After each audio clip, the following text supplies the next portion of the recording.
नमस्कार मंडळी, आज आपण श्रावण स्पेशलमध्ये बघणार आहोत मस्त अशी चमचमीत हॉटेल स्टाईल पनीरची सब्जी। हो मंडळी, ही आहे लबाबदार पनीरची रेसिपी। अगदी माझ्या पद्धतीने आहे, खूप सोपी, मस्त अशी, थोडी रिच आहे पण खूपच भारी आहे। तुम्ही ह्या पद्धतीने एकदा नक्की ट्राय करा, तुम्हाला नक्कीच आवडेल। आज श्रावण स्पेशलमध्ये शेवटची रेसिपी आहे। सो मंडळी, तुम्ही ही रेसिपी नक्कीच बघा, तुम्हाला नक्कीच आवडेल। आणि हो, रेसिपी आवडल्यास चॅनलला सबस्क्राइब सुद्धा नक्की करा, जेणेकरून तुम्हाला छान छान अशा मस्त मस्त रेसिपीज बघायला मिळतील। चला तर मग मंडळी, वेळ वाया न घालवता झटपट आपण रेसिपीला सुरुवात करूया। तर इथे मी एक पॅन घेतला आहे, त्यामध्ये मी 2 चमचे तेल गरम केलेलं आहे। तेल छानपैकी गरम करून घ्यायचं आहे। त्यामध्ये मी इथे 250 ग्राम पनीर मोठे मोठे क्यूब्स करून घेतलेले आहेत। ही भाजी 4 लोकांसाठी आहे, सो 1 पाव पनीर भरपूर होतं। छानपैकी पनीर हाय फ्लेमवर मस्त असं भाजून घ्यायचं आहे। पनीर फक्त आपल्याला 1 ते 1.5 मिनिटच भाजायचं आहे। पनीर भाजण्याचं कारण असं की आपण जेव्हा ग्रेव्हीमध्ये पनीरचे तुकडे घालू तेव्हा पनीर भाजीमध्ये तुटणार नाही किंवा असे बारीक भुगावणार नाही। आता ह्यामध्ये मी थोडंसं मीठ, थोडीशी लाल मिरची पावडर आणि किंचित अशी हळद घालून ते छानपैकी मिक्स करून घेतलेलं आहे। 1 ते 1.5 मिनिट छान असं परतून घ्यायचं आहे। परतून हे झालेलं आहे। आता आपण हे काढून घेऊया।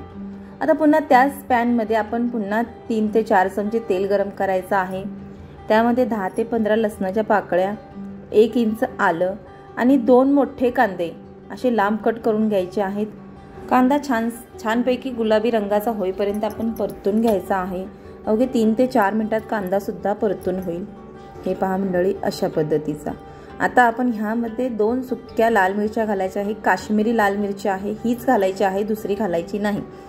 आता आपण ह्यामध्ये 3 मध्यम आकाराचे टोमॅटो लांब कट करून घातलेले आहेत। सोबतच आपण ह्यामध्ये 10 ते 12 काजू घालायचे आहेत आणि 2 चमचे मगज बीज घालायचे आहेत। ह्याने ही ग्रेव्ही खूप छान टेस्टी आणि रिच सुद्धा होते, म्हणजे घट्ट होते। सोबतच ह्यामध्ये काही मसाले घालायचे आहेत। त्यामध्ये 1 चमचा काश्मीरी लाल तिखट, 1 चमचा मीठ म्हणजे चवीनुसार मीठ घालून घ्यायचं आहे आणि 1 चमचा गरम मसाला सुद्धा घालायचा आहे। आता हे छानपैकी मिक्स करून घ्यायचं आहे। आता ह्यामध्ये काही खडे मसाले घालून घ्यायचे आहेत। त्यामध्ये 2 तमालपत्र घालून घ्यायचे आहे। गॅसची फ्लेम चालू होती म्हणून पहिले मी मिक्स करून घेते। नंतर आपण ह्यामध्ये 3 ते 4 हिरवी इलायची आणि 1 इंच दालचिनीचा तुकडा घालून घ्यायचा आहे आणि छानपैकी मिक्स करून घ्यायचा आहे। आता टोमॅटो पूर्णपणे गीर शिजेपर्यंत आपण मिक्स करत राहायचं आहे। ही प्रोसेस आपण हाय फ्लेमवरच करायची आहे। टोमॅटो छानपैकी शिजले की आपण ह्यामध्ये अर्धी वाटी गरम पाणी घालायचं आहे। थंड पाण्याचा वापर कुठेही करायचा नाही पूर्ण रेसिपीमध्ये। गरम पाणी घालून गॅसची फ्लेम लो करायची आणि झाकण ठेवून 5 ते 6 मिनिटं म्हणजेच पूर्ण पाणी आटेपर्यंत आपण हे शिजवून घ्यायचं आहे। पूर्ण ग्रेव्ही छान अशी शिजली पाहिजे। 5 ते 7 मिनिटानंतर मंडळी तुम्ही बघू शकता छान असं पूर्णपणे पाणी आटलेलं आहे आणि ग्रेव्ही सुद्धा शिजलेली आहे। आता आपण ह्यातील तमालपत्र काढून घ्यायचं आहे आणि ह्याची पूर्ण ग्रेव्ही तयार करून घ्यायची आहे। तमालपत्र ग्रेव्हीमध्ये घालायचे नाही। आता आपण भाजी करून घेऊया। भाजी करण्यासाठी पुन्हा त्याच पॅनमध्ये मी 4 चमचे तेल गरम केलेलं आहे।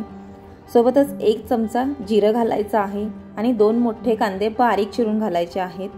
मोठे चिरू नका, अगदी बारीक चिरायचे आहेत। आता कांदा पूर्णपणे लालसर होईपर्यंत आपण परतायचा आहे। कांदा परतण्यासोबतच आपण ह्यामध्ये 2 हिरवी मिरची घालायची आहे। तुम्हाला जर जास्त तिखट हवी असेल तर तुम्ही ग्रेव्हीमध्ये सुद्धा 2 ते 3 हिरवी मिरची घालू शकता। आता कांदा छानपैकी लालसर रंगाचा होईपर्यंत परतून झाला की आपण ह्यामध्ये 2 चमचे आलं लसूणची पेस्ट घालायची आहे आणि पुन्हा छान असं मिक्स करून घ्यायचं आहे। आलं लसूण आणि कांदा छानपैकी भाजून घ्यायचा आहे।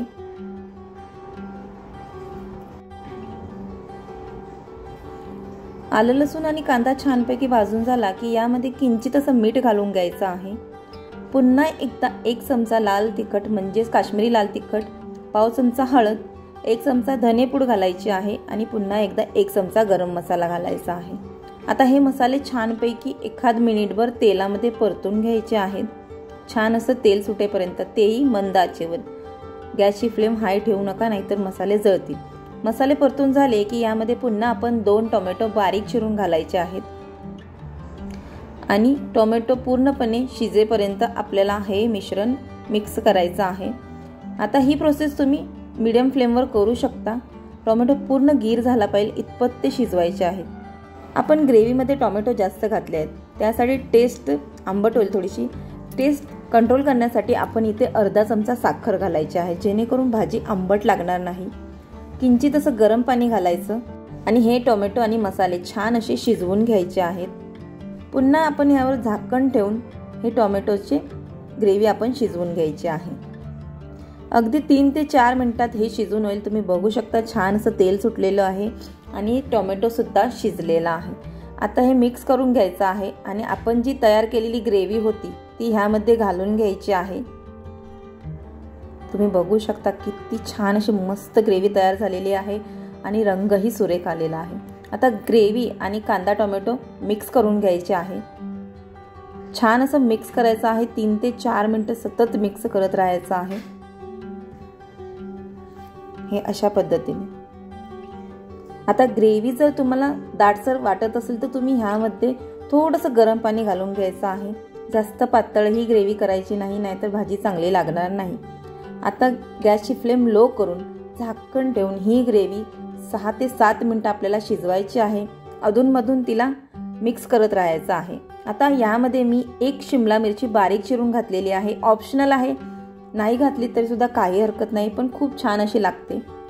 5 ते 7 मिनिटं ग्रेव्ही शिजवल्यानंतर मंडळी तुम्ही बघू शकता छान असं ग्रेव्हीला तेल सुटलेलं आहे। आता पुन्हा एकदा मिक्स करून घ्यायचे आहे। मिक्स केल्यानंतर आपण ह्यामध्ये थोडीशी अशी कसुरी मेथी बारीक करून घालायची आहे, किंचित असा गरम मसाला वरून घालायचा आहे आणि आपण जे तळलेले पनीर होते ते ह्यामध्ये घालून घ्यायचे आहे। अशा पद्धतीने सर्व पनीरचे क्यूब्स यामध्ये घालून घेतले आहेत मी। आता इथे मी ऑलरेडी पनीर आणलं तेव्हाच थोडंसं पनीर बाजूला काढून ठेवलं होतं, ते ह्यामध्ये आपण किसून घालून घ्यायचं आहे अशा पद्धतीने। तर ह्या किमान आपण 20 ते 30 ग्राम पनीर असं किसून घालायचं आहे। सोबतच ह्यामध्ये 1 चमचा बटर घालायचा आहे आणि झाकण ठेवून पुन्हा आपण हे असंच शिजू द्यायचं आहे, मिक्स करायचं नाही। 3 ते 4 मिनिटांनंतर मंडळी तुम्ही बघू शकता छान असं पनीर आणि ग्रेव्ही छान असे शिजले आहेत। आता आपण ह्यामध्ये 2 चमचे क्रीम घालून घ्यायची आहे आणि पुन्हा मिक्स करून घ्यायचं आहे। छान असं मिक्स करून घ्यायचं आहे आणि 2 ते 3 मिनिटं पुन्हा शिजू द्यायचं आहे। आता आपण गॅसची फ्लेम बंद करून आपण ह्यामध्ये कोथिंबीर घालून घ्यायची आहे। कोथिंबीर जास्त घालायची नाही, थोडीशीच घालायची आहे। तर मंडळी तयार आहे आपली लबाबदार पनीरची रेसिपी। आहे की नाही मस्त आणि झटपट रेसिपी। सोपी म्हणता येणार नाही, पण खूप छान अशी मस्त रेसिपी आहे। ही रेसिपी तुम्ही नक्की ट्राय करा, तुम्हाला नक्कीच आवडेल। आणि हो मंडळी, तुम्हाला जर माझी रेसिपी आवडली तर व्हिडिओला लाईक, शेअर आणि सबस्क्राईब करा। सोबतच बेल आयकॉन प्रेस करायला अजिबात विसरू नका, जेणेकरून तुम्हाला नवनवीन रेसिपीचे नोटिफिकेशन येत राहतील। पुन्हा भेटू अशाच एका नवीन रेसिपीसोबत। वेळात वेळ काढून पूर्ण व्हिडिओ पाहिल्याबद्दल मनापासून खूप खूप खूप थँक्यू। आणि हो मंडळी, आपल्या चॅनलवर श्रावण स्पेशल अजून खूप छान छान रेसिपीज आहेत, तुम्ही जाऊन नक्कीच बघा, तुम्हाला नक्कीच आवडतील। आणि गणपती स्पेशल सुद्धा मोदकाच्या रेसिपीज येणार आहेत, सो चॅनलला सबस्क्राईब करा। तुम्ही बघू शकता किती छान अशी मस्त सोबत नान। चला तर मग मंडळी रेसिपी नक्कीच ट्राय करा।